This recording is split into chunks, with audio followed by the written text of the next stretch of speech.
Hello, everybody. We are back, Training Make Podcast, and we had our most successful episode to date. And most successful discussion ever. Yeah, most successful discussion. Yeah, the listenership was just as high as the understanding as the other people on the other side of this thing. No, that's not true. This was our best episode. And if you haven't listened to it, go back and listen to it. It's our previous one. We had this discussion with one of the GOATA guys, and it got kind of weird. But what I want to say is, if you're watching this, you're probably on my main channel. Check out our podcast, Training Make Podcast. Okay, episode 32. GOATA debates Max and Zach. So, first, Max, I want to talk about a comment. I couldn't find. Someone posted this on my Discord. Okay. And so some guy commented. He says, and this is on Instagram. Yeah, this is on Instagram. Listen to the recent podcast where he was on Coach ZT, like on Coach ZT's podcast. Dude talks about his shit like a Republican pundit on Fox News. Blind faith. Can't stop talking over anyone that questions him. He's like a fundamental preacher. Who never saying that about? This is what this guy is saying about Ricky, right? Okay. So whoever this commenter is. And then he says, he adds to it, he says, never answers any questions, just answers with his brand promoting. And then another GOATA guy. So they just keep popping up, these GOATA guys. This one's Cody_GOATA. Are you mad Rick bagged and tagged your boys on their own show?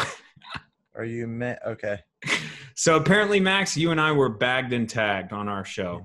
He brought the body bags. He brought hashtag Austin Go. Yeah, he brought the body bags. And then Ricky said, you're a WOTA and you're wrecking yourself. Ask ZT about his 70-year-old arthritic knee. You know, it's funny that, like, I made this video because I was having knee problems on a knee where 10 years ago I had my meniscus removed. So that wasn't due to like the wear and tear. The arthritic is a matter of physics, right? So the doctor, he's like, we have to take this thing out because we can't stitch it together. It was ruptured, right? So I ruptured it. We have to take this thing out. After a certain amount of time, you're going to be somewhat arthritic because of physics, because gravity pushes things together. And if there's nothing in between it, those things get closer together, hence arthritis. But what I can say is actually strengthening my leg with squats, deadlifts, all of this has really, really helped. And it's mitigated that completely. So they thought that they found this like golden ticket to like, be like, oh, Zach, I want to fix you, man. Like you're, you know, but whatever. But yeah, that whole thing, we were bagged and tagged apparently. Yeah, I guess I don't actually put much energy or effort into thinking about this stuff because I don't really care about GOATA at all. I mean, he seemed like an all right enough guy. I think more the concern for me is like, there's a lot. This is something that pops up a lot. You get people that come out, they speak in absolute terms. They come out with, you know, the secret knowledge that nobody else is privy to in a world, you know, that's oppressing that knowledge. And, you know, so like, okay, everyone's doing everything wrong. And that's why, you know, situation X exists, whatever that is. That's a sort of, you know, fluid thing in most cases where like, oh, it's like injuries, but poor performance, but this, it's some sort of like, you know, scenario X. And they have the answer because they're privy to secret knowledge or undiscovered knowledge. And, you know, and then they run around claiming that in absolute terms, and most of the time that, you know, their solution is going to fix the problem or that they have this special situation. I think the problem is like, there's just no way that there's absolutes, that everything they're saying, all the absolutes that they make claims to can be true. And They may be right. Yeah. I mean, they may be right on some things. I mean, the running mechanics, sure. Like the locomotive mechanics, like that might be right. You know, like those things can be right. But the other conclusions that you draw from everything else and then stating them as absolutes highlights to me a lack of critical thinking. And Absolutely. the people that believe they know the absolute right answer are always going to search for evidence to support the answer before they search for the answers that are presented by the evidence. Yeah, what's funny is like I get this conspiracy theory type vibe from these people, and I actually pointed that out in the video that I made in my channel. But it's like as soon as you make some sort of claim, you have to think, okay, who do I have to discredit now? So Right. who do I have to go after? And for them, it's like, okay, here's our claim. If you do traditional deadlifting, back squatting, whatever it is, you will get a non-contact injury because it reinforces the movement patterns that we are against. Okay, so now we've set, are you in that group? Because now we have to discredit you. And it's like, yeah. And there's funny things that kind of go hand in hand with that idea where it's like, if you do this, then this appears like, you know, 1 + 1 = 2. There are so many variables that could factor into these things, you know, where to say that a blanket statement like that, it's just like absolutely ridiculous to believe that you've distilled down so many components of a problem into one simple thing that is the way that you're deadlifting or squatting or whatever it is. You know, and we're gonna get to that because you actually made that exact point at the end, like, and so because there was a point, Max, where you said like, "Are you guys? Is this absolutely true?" And then there, in other words, right? You said, "Is this absolutely true?" And then he said, "Yes." That was it. That was the end of it. Yes. You know, it was like, "Yep." And so at that point, I think I saw your brain. I mean, I saw your like demeanor. You're like, "Oh, okay, yeah. What's on Facebook? Like, what's good?" You know, the best story I've ever heard in regards to this is, and I love telling this story, but like, I guess like, you know, I don't know if it's just when this happened, maybe like, you know, 100 years ago, 200 years ago, whatever. There's a guy who, you know, was walking around and he was convinced that he was a corpse. He was convinced he was a dead person. And so he went to like, you know, whatever, a psychologist or something, or his doctor, and, you know, they had been studying him and they were like, you know, doing all these therapy sessions with him, and he just believed he was a corpse. And so the doctor decided, I have an idea. He's like, you know, do you think corpses can bleed? If your heart's not pumping blood, if you're dead, then you can't bleed, right? So like if you cut a corpse, it won't bleed. And, you know, after a little bit, he was like convinced that, yeah, it's true, that won't happen, right? So then the doctor was like, okay, and he grabs his hand and he cuts his finger, and the guy starts bleeding. And the guy looks up at the doctor and he says, "Oh my God, corpses can bleed." So he was, even though he had been convinced of something, believed it, his fundamental belief system was that all evidence has to support my belief, which is that I'm a corpse. And that's the problem with all these things. There's no actual searching for the answer. It's searching for the support of the answer. Yeah, it's cognitive dissonance. Yeah, you know, to the fullest extent. Yeah, it's just ridiculous. So, all right, well, I'm gonna go to some of the portions of the podcast that are highlighted, and we can discuss those. Here's one where like this one's about 19 minutes in, and it's like, okay, we're getting a kind of a grasp of GOATA and their thinking. Here we go. Our conclusion.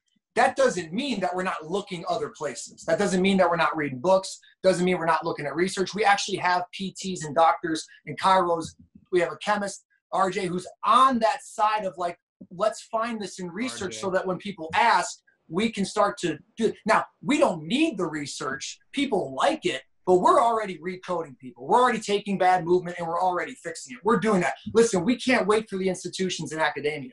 They tried. They missed. They came up with tripod foot, triple flexion extension, midline. Those are their terms, neutral. That's fake news. When you turn on the tape, it's all spirals, dude. It's all spirals. So we've got to interject. What do you mean by spirals? Sorry to interject. Yeah, torque. So vortex energy. So I'm creating torque off of either corner of my foot. I'm either using that inside corner to go in and then digging back out, heel releases in, or I'm going off that outside corner and I'm going to start by spiraling out and then spiraling in. That out to in, that's the 99%. There's a reason your IT band's on the outside. That's the freaking bowstring. When you load that thing into a bow, that thing loads up with connective energy. You get that into that thoracolumbar fascia. You let that side bend happen in the spine, and boom, you come around the corner and you snap that energy back in across the midline. So it's all spirals. It's, dude, the whole universe spirals. The air going through your nostrils is spiraling. The blood in your veins is spiraling. So if we think that the whole universe is spiraling, and then we get to the human foot and it's tripod foot, we get to the knee and it's new, dude, no, the slow motion video says that's shit. So we're like, all right, let's walk away from that. Let's start coding this into our athletes to get them secure, right? That was the whole idea. I went off on a tangent. I lost where I was going, but so, yes, spiral.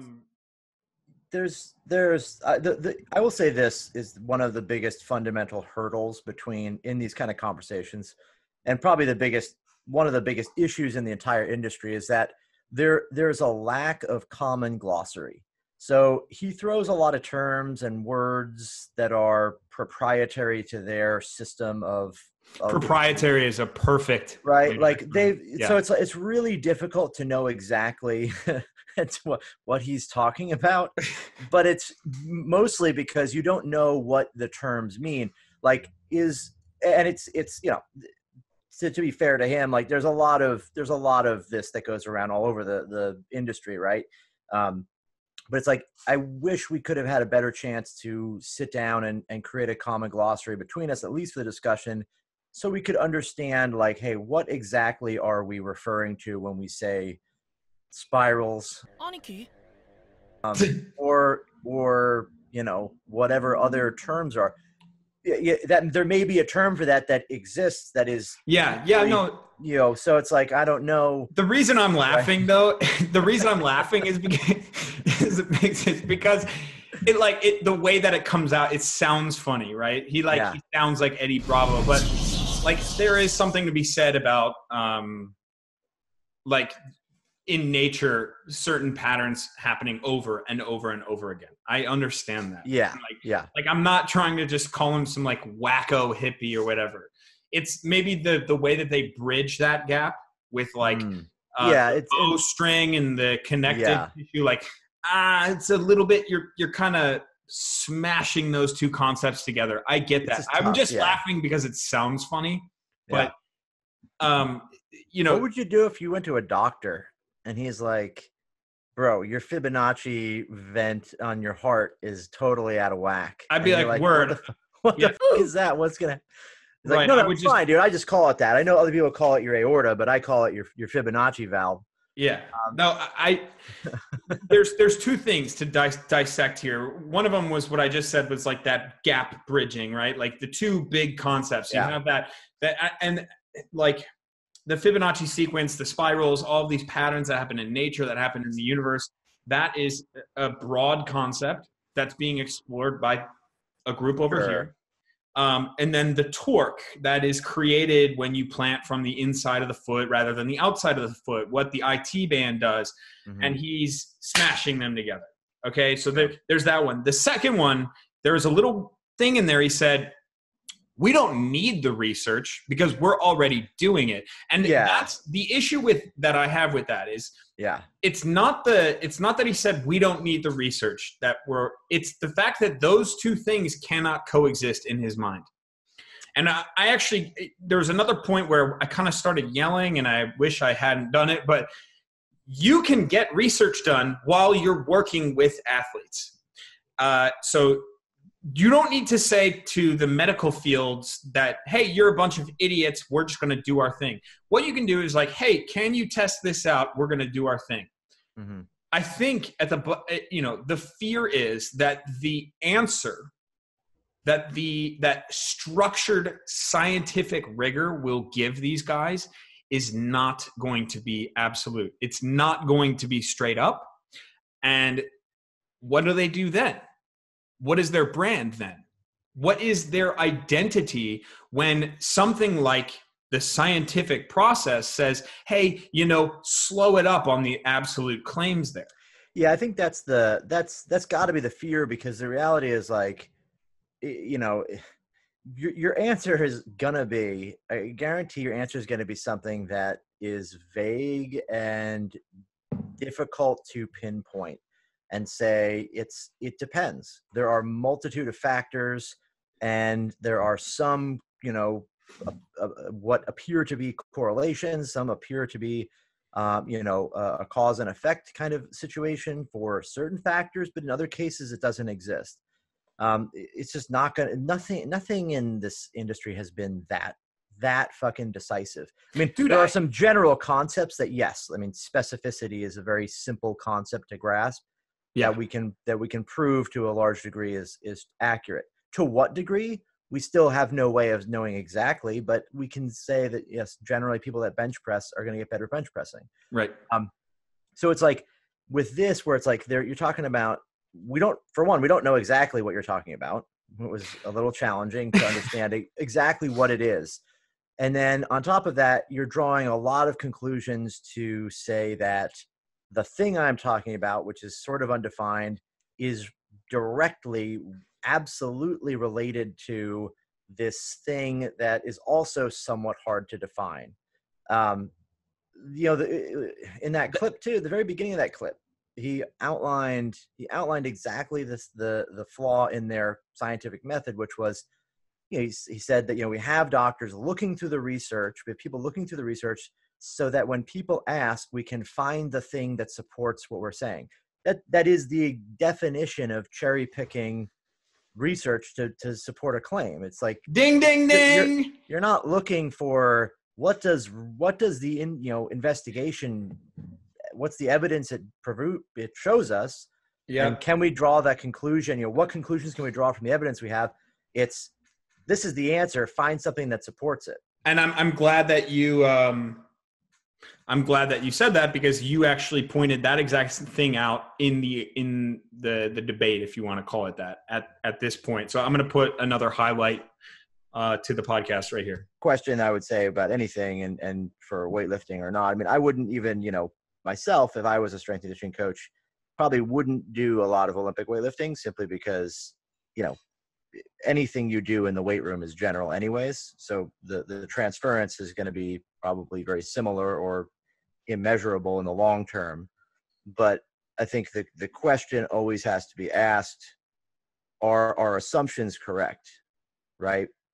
It's easy to draw conclusions, but the scientific method requires that we don't try to prove our hypothesis, is that we evaluate whether a hypothesis is correct or not, right? We would come up with a hypothesis and say, hey, this is what I believe is true. What does the evidence say about my belief in this? What does the evidence say about the assumption I made? And I think that, from my own perspective, it's difficult to say in so many absolutes. It sounds like there's a lot of definite and absolute, we know, yes, no, right, this is correct, to be 100% sure of it, right? And I'd just be a more skeptical person to say, yeah, I mean, we figured it out. That's it. Yeah, I know. Listen, I know that scares people. I know that people don't like to hear that. Listen, we get it in the inbox. Well, it's not a scary thing as much as it's not a scary thing. It's as much as it's difficult to say that all other possibilities or all other scenarios can't possibly be right, when we know that all this stuff and the vast majority of situations that we encounter in training are more complicated than A plus B equals C, right? We know that there's many other factors that can possibly influence things. So, it's important to remember that there has to be a healthy skepticism with anything we do. And if we don't have that skepticism, as soon as somebody doesn't have that skepticism, you start to have to question, well, are they just trying to prove their hypothesis, right? Because the skepticism would indicate that, yes, you have a hypothesis, but you're not married to it. you're not married to this is the definite truth. It's, it's open for proving one way or the other. And that's Yeah, where I mean, if somebody can find me an ACL and an Achilles when they land in the bow with the inside ankle bone high and the heel off the ground, then yeah, I'll give it to you. But nobody's found that yet. Nobody's found that yet. And I'll leave you with this. When Gilly first started to go on this journey, right? This was a self journey to try to figure it out because he was let down. Yeah, his body was broken. He was trying to figure it out. So he took his iPad and he started to watch. Sap story, but his approach is it's so I'm taking this honorable burden on, right? Like we're disruptors in this, Yeah. we don't like it, but someone's got to do it, Max. Yeah. Well, someone has been burdened with this heavy, heavy truth that no one wants to reveal. The Illuminati has been making everybody WOTA for years now. And so we have to go out and do it. And, it's not to say that people, Gilly is the guy's name, he was, beat up and destroyed and his body was broken. And it isn't to say that is not painful and unfortunate, and that he did find things that improved that or changed that or completely revolutionized, the way he did things. All of us are probably, have been influenced by some story like that, have had something like that happen. Yep. I trained like an idiot for years. But it doesn't mean that the multitude of factors that put you in that position are the things that you've identified as those factors. There could be other ones. Right? What did he say? He said that, and that scares people. I know. And you were like not fucking having that one. Well, yeah, it's not emotional. It's logical. I mean, you have very little to be afraid of in this world. So sitting there and being afraid of a concept or an idea is pointless. Yeah. I'm not concerned that you have revolutionary ideas. It's that I don't know if those ideas are correct. And I'm not saying I'm left the podcast, still could easily be convinced that they're doing everything right. I didn't make a decision as to whether or not it's correct or not. I'm concerned with the statements and the proclamation that it is absolute and correct. You could very easily you could very easily convince me of their stuff is absolutely right. It would just have to take the right evidence and the right demonstration of that. Right. Even now, we can't be absolute that they can't be absolute. Right. Right. All right. That's actually enough. We're good there. I just want to make sure that there's 3 different platforms now where you can see us or listen to us. Training Make Podcast right here. Go to Spotify, go to Apple Podcasts, go to other places where Anchor puts them out. I don't know what they're called exactly. Also, the Training Make Podcast, if you guys want to watch some of this stuff, the GOATA one, you can watch Ricky, Max, and I discuss this on the Training Make Podcast YouTube channel. And it's also, I think I'm going to put this recap video up on the main channel so that everyone sees. What were you going to say, Max? I was going to say it'd be awesome if we could create a phone number that people could call into to listen on their phone at home. Call in and landlines only. Landline. No, just listen. Landline only. I think that's where podcasts are going. It's like a toll-free number or something. The first minute's $5 and then $2 a minute after that. Yep. They're short podcasts, those. Money making, Max Ada on it always. All right. That's it, guys. Thank you so much for watching, listening, however you're consuming. We will see you on the next one.